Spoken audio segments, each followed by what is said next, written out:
Salve, salve, salve, meus queridos estudantes. Bom, eu sou o professor Natanael, você está aqui no nosso canal de História, a História Liberta, para assistirmos juntos, debatermos, conversarmos um pouquinho sobre um conteúdo relevante, conteúdo que foi um fato histórico definidor do século XX, a Segunda Guerra Mundial, tá bom? Então, fica atento, fica comigo, não perde um segundo sequer dessa aula, você vai entender um pouquinho mais sobre o que aconteceu ali a partir de 1939 na Europa, com repercussões no mundo inteiro. Tá legal? Vamos lá, vamos debater esse conteúdo que costuma ser relevante aí também nos diversos exames externos que você, estudante, é submetido. Bom, antecedentes, causas, nós vamos ali para a década de 30, quando a Itália passa por um processo, já tinha passado na década de 20, né? Um processo ali de integração junto ao fascismo com Benito Mussolini. Então ele queria formar uma Itália poderosa, né? Ele invade a região da Etiópia, lá na África. O Japão, com o imperador Hirohito, também passava por um processo também de expansão territorial, tinha invadido a Manchúria na China. Aliás, esse processo de expansão do Japão, eles vão se chocar ali com o imperialismo norte-americano, exatamente na região das Filipinas. E esse choque com os Estados Unidos vai ser um elemento também bastante definidor da Segunda Guerra Mundial. Vamos dar uma olhadinha o que é que vai acontecer mais aqui. O que é que temos mais nesse aspecto da década de 30? O fortalecimento dos regimes tidos como totalitários neofascistas, respectivamente, ou nazifascistas, né? Um complemento aí para a gente entender melhor. Respectivamente na Alemanha e na Itália. Tá legal? Na Alemanha com Hitler e na Itália com Mussolini, conforme acabei de explicar. Hitler não ficou atrás, né? A partir de 1934, ele começa a organizar a máquina de guerra alemã e parte para conquistas ali de territórios inicialmente na Europa, como por exemplo a Áustria, posteriormente a região dos Sudetos na Tchecoslováquia, na antiga Tchecoslováquia, e depois na região da Polônia.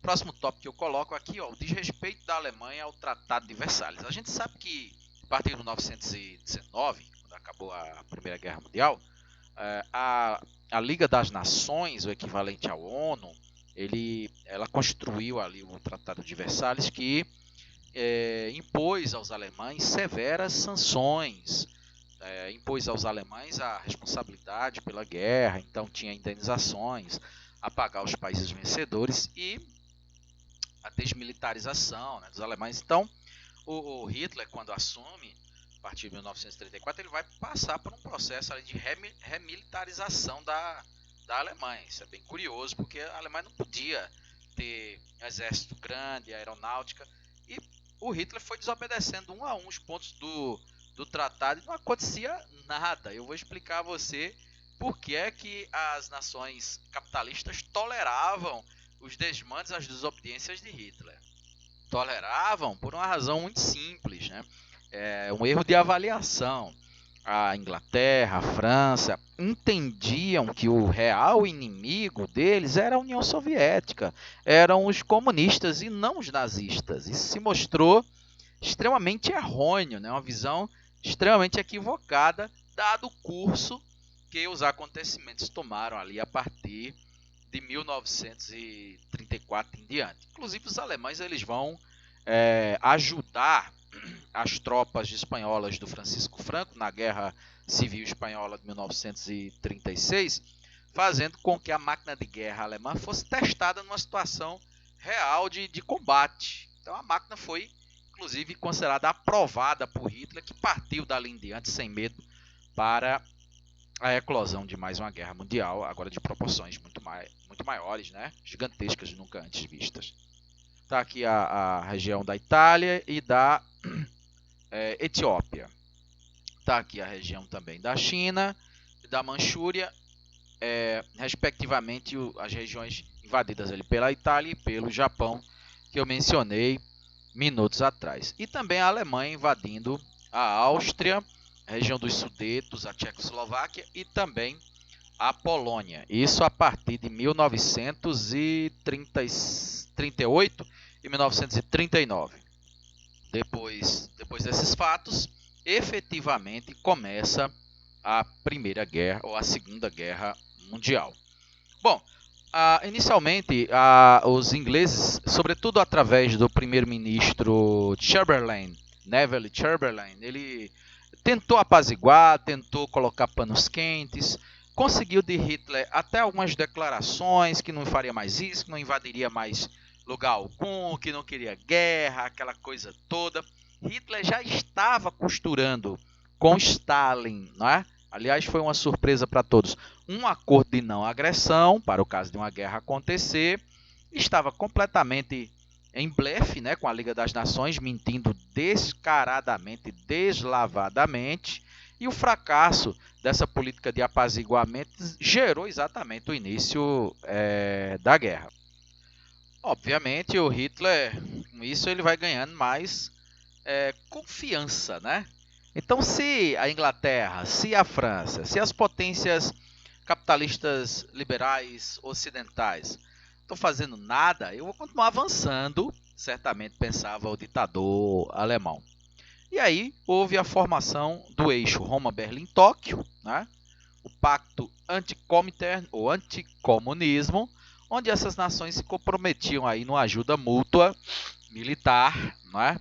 O conflito era iminente e de fato vai acontecer ali a partir de setembro de 1939, depois que o Hitler passou a invadir a Polônia. E é como se os franceses e os ingleses, como se tivesse caído a ficha, né? Não, realmente agora o próximo passo dele é invadir a gente, é invadir nossos países. De fato, o Hitler vai invadir a França. Ele só não conseguiu invadir a Inglaterra, que ainda tinha uma marinha muito poderosa, por ser uma ilha, obviamente, guarnecida ali pela marinha, e o Hitler bombardeou bastante Londres, mas não conseguiu, digamos assim, invadir o território britânico. A Blitzkrieg era a tática, né, dos alemães, uma guerra relâmpago, quer dizer, vinha a aviação, e a aviação ela destruía tudo, um bombardeio maciço, bastante destrutivo, e depois os panzers, as divisões por terra, aí vinha a infantaria, mas já pegando um cenário ali de meio que de terra arrasada, digamos assim. Assim as nações foram tombando frente aí o poderio militar da máquina de guerra nazista. De sorte que os primeiros anos da guerra foram de vitórias para os nazistas, né? Como você pode constatar a partir dessa explicação, a partir desses tópicos que você está vendo aí. O governo de Vichy foi organizado, um governo colaboracionista, um governo pró-Alemanha, lá na França. Os franceses têm vergonha disso até os dias de hoje. E eu chamo a atenção aqui para esse terceiro ponto que eu coloco, que é a respeito da invasão à União Soviética. O Hitler quebra o tratado que ele tinha feito com Stalin e, ambicionando se apoderar dos campos petrolíferos da Sibéria e dos vários recursos naturais que a União Soviética possuía e possui para alimentar sua máquina de guerra, ele decide invadir os soviéticos exatamente também com excesso de confiança e meio que subestimando, né, o poder de reação dos soviéticos. Aí foi o começo do fim para Hitler. Ele não podia lutar em duas frentes. Ele estava numa frente, digamos, ocidental, contra os ingleses. Os Estados Unidos não tinham entrado ainda, vai entrar a partir de 7 de dezembro de 1941. Então ele já estava numa frente ocidental, norte da África, Oriente Médio, E agora ele ganha uma frente oriental poderosa a partir da União Soviética. Isso certamente foi um elemento definidor para, digamos assim, os rumos que a guerra vai tomar naquele momento ou dali em diante, com a consequente iminente derrota nazista. Nesse mapa você pode ver aqui a invasão que ele fez inicialmente a Polônia, depois as regiões da União Soviética, né? Deflagrando então uma nova frente de batalha e consequentemente contribuindo aí para a derrocada nazista nos anos subsequentes. O que temos aqui de importante? Ó, o ataque japonês a Pearl Harbor, 7 de dezembro de 1941. Aí os Estados Unidos entrou e mergulhou fundo na guerra, né? Outro fator que foi relevante para a derrota do eixo Roma, Berlim, Tóquio. Agora a gente tem a formação de um grupo de países aliados, capitaneado pelos Estados Unidos, França, Inglaterra e também a União Soviética. E junto vai entrando outras nações, tanto da África, regiões, então, ainda, melhor dizendo, colonizadas, né, pelas potências europeias. Temos a entrada posteriormente também do Brasil. Vale lembrar aqui o destaque para a Batalha de Stalingrado, virou filme inclusive, fato importantíssimo para a derrota alemã. Vale lembrar o seguinte, gente, também, uma coisa que o cinema conta, Hollywood, e mesmo os grandes monopólios de mídia, né? Os Estados Unidos derrotaram o nazismo, os Estados Unidos derrotaram Hitler, os Estados Unidos derrotaram a Alemanha. Não é verdade, tá? Quem derrotou o nazismo foi a União Soviética, quem derrotou Hitler foi Stalin. Quem derrotou a Alemanha nazista foram os russos, tá? Invadiram Berlim, forçaram, melhor dizendo, né? Esses acontecimentos forçaram ao suicídio de Hitler e precipitaram o fim da Segunda Guerra Mundial. Os Estados Unidos estavam muito mais concentrados nas ações ali no Oceano Índico, no Pacífico, lutando contra o Japão e com alguma ajuda aos canadenses, aos ingleses, ali na Batalha da Normandia, no desembarque do dia D, em 6 de junho de 1944. Mas a atuação mais proeminente contra o nazismo na Europa, sem dúvida alguma, foi do Exército Vermelho, foi do Exército Soviético. Aí, derrotado o Japão, temos a explosão das duas bombas atômicas em Hiroshima e Nagasaki, antes do dia D, né? Importantíssimo ali para a derrocada também do nazismo na Europa. Aqui tem uma menção de Nagasaki aportuguesado, digamos assim, o nome aportuguesado. Isso foi terrível, as perdas humanas, né, de civis, isso é um crime de guerra, podemos dizer assim, mas todo mundo contemporiza, né? Todo mundo releva isso a um plano secundário. Foi um crime de guerra o que os Estados Unidos fizeram, com pretexto de que uma invasão por terra, uma invasão militar ao Japão para forçar a rendição iria causar a morte de muito mais civis ou de muitos norte-americanos. E aí eles teriam tomado essa decisão de jogar as bombas atômicas. Na verdade, o que eles queriam mesmo era mostrar, principalmente aos soviéticos, que eles tinham o controle da energia nuclear. E assim o fizeram, com danos ao Japão inimagináveis, né?